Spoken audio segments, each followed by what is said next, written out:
Hello everyone, আশা করি তোমরা খুব ভালো আছো। লাইভ স্লেশনে তোমাদের অনেক অনেক স্বাগত। আজ শনিবার সারাটা দিন কি করছি না করছি সবটাই তোমাদের সাথে শেয়ার করতে থাকবো। তো পুরো ভিডিওটা দেখতে থাকো, আশা করি ভালো লাগবে। আর জানো তো, দুদিন ধরে ওয়েদারের অবস্থা খুব খারাপ। কীরকম মেঘলা মেঘলা করে রয়েছে, না জামা কাপড় ঠিক মতন শুকোচ্ছে না কিছু হচ্ছে। কিন্তু যে খুব একটা কনকনে ঠান্ডা তাও নয়, ঠান্ডা আছে, তবে কনকনে ঠান্ডাটা নেই। কিন্তু এই যে ওয়েদারটা রয়েছে একদম ভালো লাগছে না।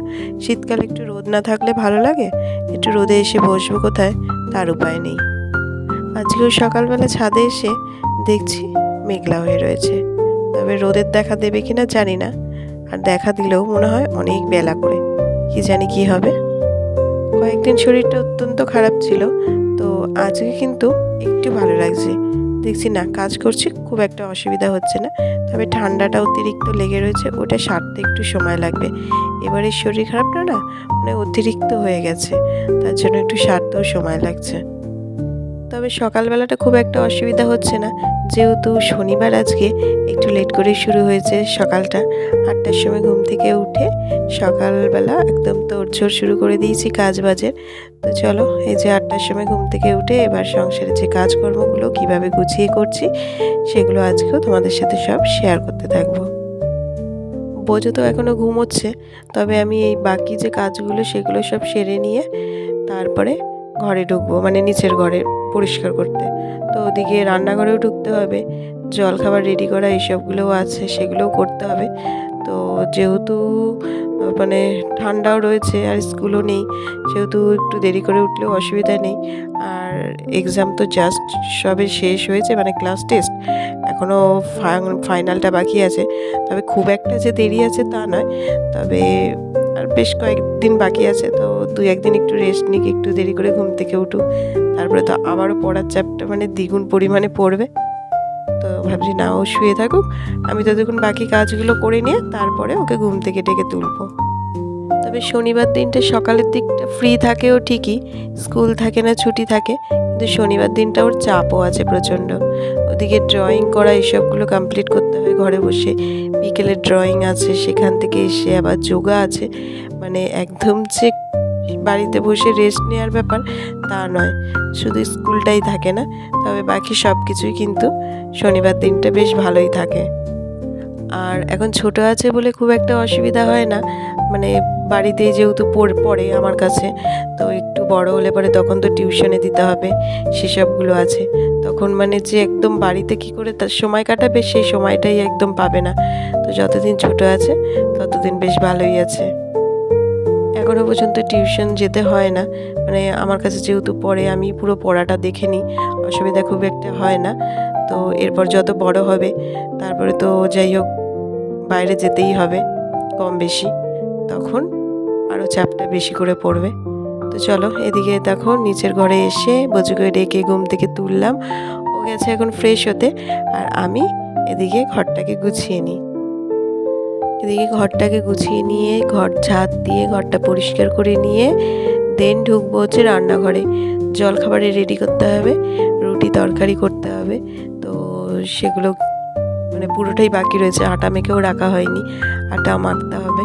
সব কাজগুলো গুছিয়ে করে নেওয়ার চেষ্টা করছি, আগে ঘরের কাজগুলো করে নিই, দেন রান্নাঘরে ঢুকবো তারপরে। আজ শনিবার, আর শনিবার দিন রান্নাবান্না নিয়ে চিন্তাটা একটু বেশিই থাকে।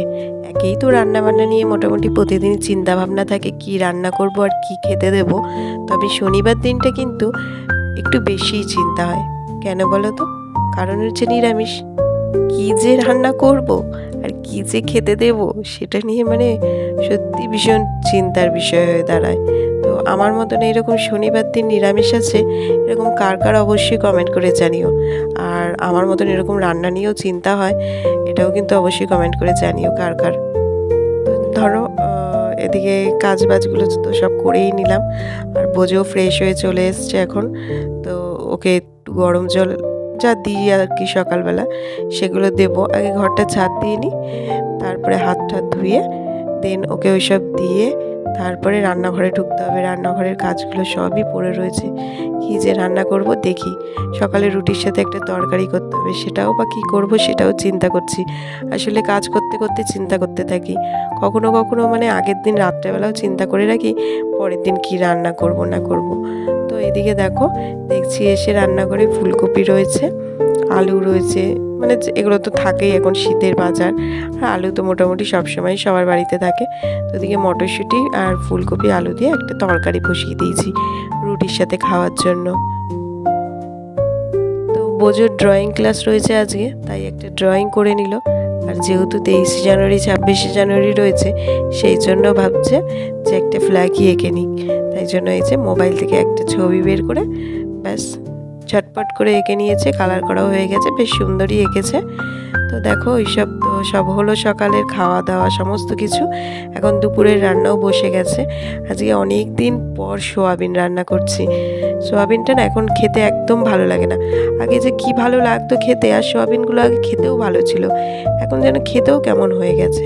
তো ওদিকে সোয়াবিনের তরকারি করেছি, আর এদিকে লাউ শাক পোস্ত, আর এদিকে চাটনি করেছি, টমেটোর চাটনি, আর উচ্ছে আলু সেদ্ধ দিয়েছি। তো সেদ্ধটা এখনও মাখা হয়নি। তো এদিকে দেখো স্নান হয়ে গেছে, আর আজকে না শ্যাম্পু করেছি। আর যেহেতু রোদের দেখা এখনও পর্যন্ত পাওয়া যাচ্ছে না, তাই জন্য চুলটা শুকোবো কী করে, আজকে হেয়ার ড্রায়ারটা বেরই করে নিলাম। ভাবলাম হেয়ার ড্রায়ারটা পড়ে রয়েছে, আজকে এটা কাজে লেগে যাবে। তো যেহেতু ঠান্ডা লেগেছে, সেই অবস্থায় ভেজা চুল বেশিক্ষণ রাখতে পারে তো আর দেখতে হবে না। আগেই তো যা ভুগছি কয়েকদিন ধরে, তারপর আবার মাথায় শ্যাম্পু করেছি, তার উপরে যদি আবার ভেজা চুল দীর্ঘক্ষণ রেখে দিই তাহলে আর দেখতে হবে না। তাই ভাবলাম হেয়ার ড্রায়ার দিয়ে চুলটা শুকিয়েই ফেলি। তো এখন দেখো খাওয়া দাওয়া করে চলে আসলাম ছাদে, কিন্তু রোদের কোনো দেখা নেই। এসেছি হচ্ছে জামা কাপড়গুলো সব শুকিয়েছে কিনা সেগুলো নিতে। আর আমার পেছনে পেছনে চলে এসছে বোঝো ছাদে। ওদিকে জামা কাপড়গুলো যেগুলো শুকিয়ে গেছে সেগুলো নিয়ে আসলাম, আর বাকিগুলো একটু ওলট পালট করে দিয়ে এসছি। তো যেহেতু রোদ নেই সেহেতু ছাদে থেকে আর লাভ নেই, তাই নিচে এসে শুয়ে পড়েছি। এখন একটুখানি দুপুরবেলা ভাত ঘুম দিয়ে নিই, দেখি ঘুম হয় কিনা। তবে শনিবার দিন তো ঘুম একটা হয় না। আসলে বোঝোর ড্রয়িং থাকে বিকেলবেলা, আর ও ঘুমোতে চায় না, আর জেগে থাকে, আর আমারও ওদিকে ঘুম হয় না। তো ওদিকে বোঝো বিকেলবেলা ড্রয়িং ক্লাসে গেছে, আর আমি একটু সাজুগুজু করতে বসেছি। অনেক দিন নেল পলিশ পরা হয় না, তাই ভাবলাম আজ একটু নেল পলিশ পরি। তার কারণ কি জানো, কালকে পিকনিক আছে বোঝো, যোগা ক্লাসের তরফ থেকে, মানে ওখানে সবাই মিলে পিকনিক করছে। কিন্তু আমার অসুবিধা কি, আমি কাউকেই চিনি না, কিছুই না, তবুও যাব। কিন্তু বোঝোর বাবা থাকছে না, ওর বাবা শুধু দিয়ে চলে আসবে, আমি আর বোঝো যাচ্ছি। তো সেই জন্য ভাবলাম আজকে একটুখানি সাজুগুজু করে রেখে দিই, নেল পালিশটা অন্তত পরে রাখি। তাই জন্য এই দেখো নেল পালিশগুলো পরে রাখলাম। আর নখ তো দুই একটা ভেঙেই গেছে, তো বাকি নখগুলো কেটে সব ছোট করে নিয়েছি, ছোট ছোট নখেই নেল পালিশ পরে নিয়েছি। আজকে জানো তো অনেক দিন পর খুব ক্যাডবেরি খেতে ইচ্ছা হয়েছে, তাই বোঝোর কাছে চেয়ে চিনতে একটা ক্যাডবেরি নিয়েছি। খুব কিপটে, বলছে একটা দেবো, তবে সেখান থেকে কিন্তু খেয়ে আবার আমার জন্য কিন্তু রেখে দেবে, পুরোটা খেয়ে নিও না। তাই ওর কাছ থেকে একটু ক্যাডবেরি নিয়েছি, একটু ক্যাডবেরি খাবো বলে। তো আসলে একদম কিছু খেতে পাচ্ছিলাম না কয়েকদিন ধরে, খুবই মানে অসুবিধা হচ্ছিল খাওয়া নিয়ে। আর নাক টাক বন্ধ, তো আর ওই জন্য খাওয়ার একটা অরুচি চলে এসছে। তো দেখো না, আমি তো এদিকে ক্যাডবেরি খাচ্ছি, কিন্তু ও সে এক কথা বলেই যাচ্ছে ক্যাডবেরিটা কিন্তু পুরো খেয়ে নিও না। তো যাই হোক, ক্যাডবেরি তো খাওয়া হলো, আর এখন একটু টিভি চালিয়ে বসেছি, টিভি দেখছি। তো চলো আজকের মতো ভিডিওটা এখানেই শেষ করছি। যদি ভালো লেগে থাকে অবশ্যই লাইক শেয়ার অ্যান্ড সাবস্ক্রাইব করে দিও। আর ভিডিওটা কেমন লাগলো অবশ্যই একটি কমেন্ট করে জানিও। তাহলে আবারও ফিরে আসছি নতুন কোনো ব্লগের সঙ্গে। ততক্ষণের জন্য টাটা, বাই বাই।